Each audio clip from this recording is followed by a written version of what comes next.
নমস্কার বন্ধুরা, বাঙালি রান্নাবান্না চ্যানেলে নতুন ভিডিওতে সবাইকে স্বাগত। আজ আমি বানিয়ে দেখাবো কাঁচা কলার এক নতুন নিরামিষ রেসিপি। যারা কাঁচা কলা খেতে পছন্দ করে না তারাও এই রেসিপি বানিয়ে দিলে মাছ মাংস ফেলে খাবে, এতটাই সুন্দর হয় খেতে। এই কাঁচা কলার রেসিপি আমি কিভাবে করছি তা আমার এই ভিডিওটা স্কিপ না করে শেষ পর্যন্ত দেখতে থাকুন। এই রেসিপি বানানোর জন্য দুটো কাঁচা কলা আমি খোসা ছাড়িয়ে এইভাবে মাঝখান থেকে কেটে নিয়েছি, আগে আমি দেখিয়ে দিয়েছি। এবারে একটা ছুরি দিয়ে এগুলোকে পিস পিস করে কেটে নেব। কাঁচা কলার রেসিপি অনেকে তো অনেক রকমভাবে খেয়েছেন, এইভাবে একবার বানিয়ে দেখবেন, দারুণ হয় খেতে। সমস্ত কলাগুলোকে এইভাবে পিস পিস করে আমি কেটে নিয়েছি। এবার এর মধ্যে দেবো হাফ চামচ হলুদের গুঁড়ো, হাফ চামচ লঙ্কার গুঁড়ো, স্বাদ মতো লবণ, অল্প একটু গোলমরিচের গুঁড়ো, আর দিচ্ছি এক চামচ কর্নফ্লাওয়ার। কর্নফ্লাওয়ারের পরিবর্তে চালের গুঁড়োও দেওয়া যেতে পারে। কর্নফ্লাওয়ার বা চালের গুঁড়ো দিলে কলাগুলো খুব মুচমুচে হবে, খেতে সুন্দর হবে। সমস্ত মশলা কলার গায়ে ভালোভাবে লাগিয়ে নিচ্ছি। সমস্ত মশলা আমার লাগানো হয়ে গিয়েছে। এবার শেষে আমি দিচ্ছি এক চামচ ভিনিগার। ভিনিগারের পরিবর্তে হাফ পাতিলেবু রসও দেওয়া যেতে পারে।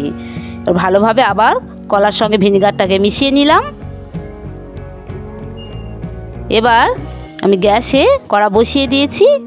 কড়ার মধ্যে দিচ্ছি পরিমাণ মতন সাদা তেল। তেলটাকে ভালোভাবে গরম করে নেব। তেলটা ভালোভাবে না গরম হলে কলাগুলো এর মধ্যে দিলে কড়ার গায়ে ধরে যাবে, তাই ভালোভাবে তেলটাকে গরম করে নিতে হবে। এবার মশলা মাখিয়ে রাখা কলাগুলোকে আমি তেলের মধ্যে দিয়ে দিলাম। এগুলোকে মুচমুচে করে ভেজে নেবো। এই কলা ভাজাগুলো দারুণ হয় খেতে। এইরকম নতুন নতুন রেসিপি পেতে যদি আমার চ্যানেলে নতুন হয়ে থাকেন তাহলে চ্যানেলটিকে একটা লাইক সাবস্ক্রাইব করে রাখবেন, তাহলে পরবর্তী নতুন ভিডিও তাড়াতাড়ি আপনাদের কাছে পৌঁছে যাবে। ভালোভাবে কলাগুলোকে ভেজে নিয়েছি। এবার একটা পাত্রের মধ্যে তুলে নিচ্ছি। কতটা মুচমুচে হয়েছে কলা ভাজাগুলো তা দেখে বোঝা যাচ্ছে। এগুলো শুধু খাইলেও খুব সুন্দর লাগে খেতে। ওই তেলের মধ্যে ফোড়নে দিচ্ছি অল্প একটু পাঁচ ফোড়ন, একটা তেজপাতা আর একটা শুকনো লঙ্কা। ফোড়নটাকে হালকা করে একটু নেড়ে চেড়ে নিচ্ছি। এবার এর মধ্যে দিচ্ছি এক চামচ আদা বাটা আর দুটো পাকা টমেটো ছোট ছোট করে কেটে নিয়েছি, এর মধ্যে দিয়ে দিলাম। টমেটোটাকে ভালোভাবে একটু ভেজে নেব।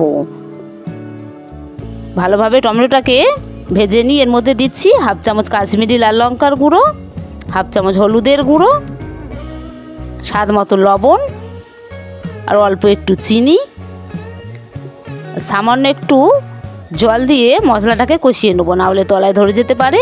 এই কলার রেসিপিটা এত দারুণ হয় খেতে, বাচ্চা থেকে বড় প্রত্যেকের খুব পছন্দ হবে। মশলাটাকে ভালোভাবে কষে নিয়েছি, মশলা থেকে তেল ছেড়ে গিয়েছে। এবার এর মধ্যে দিয়ে দিচ্ছি এক বাটি উষ্ণ গরম জল। এবার এই কলাটা একটু ঝোল ভাব থাকবে, তাই একটু বেশি আমি জল দিলাম। এবার ওপরে দিচ্ছি দুটো কাঁচা লঙ্কা। এটাকে ঢাকা দিয়ে ঝোলটাকে খানিকক্ষণ ফুটিয়ে নেবো। ফিরে আসছি কিছুক্ষণ পরে। ঝোলটা ভালোভাবে ফুটে উঠেছে। এবার ভেজে রাখা কলাগুলোকে এর মধ্যে দিয়ে দিচ্ছি। কলাগুলো ভালোভাবে ভাজা ছিল, তাই খুব বেশি ফোটানোর দরকার নেই, অল্প কিছুক্ষণ ফুটিয়ে নিলেই হবে। তার জন্য ঢাকা দিয়ে আরও কিছুক্ষণ ফুটিয়ে নেব। ফিরে আসছি কিছুক্ষণ পরে।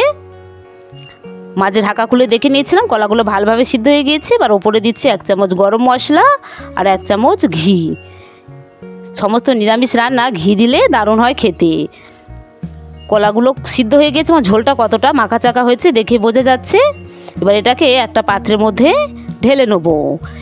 এবার কলা আমি একটা কেটে দেখাচ্ছি, দেখুন কতটা সুন্দর হয়ে গিয়েছে আমার কলার রেসিপি। ফিরে আসছি পরবর্তী নতুন ভিডিও নিয়ে, ততক্ষণের জন্য প্রত্যেকে ভালো থাকবেন।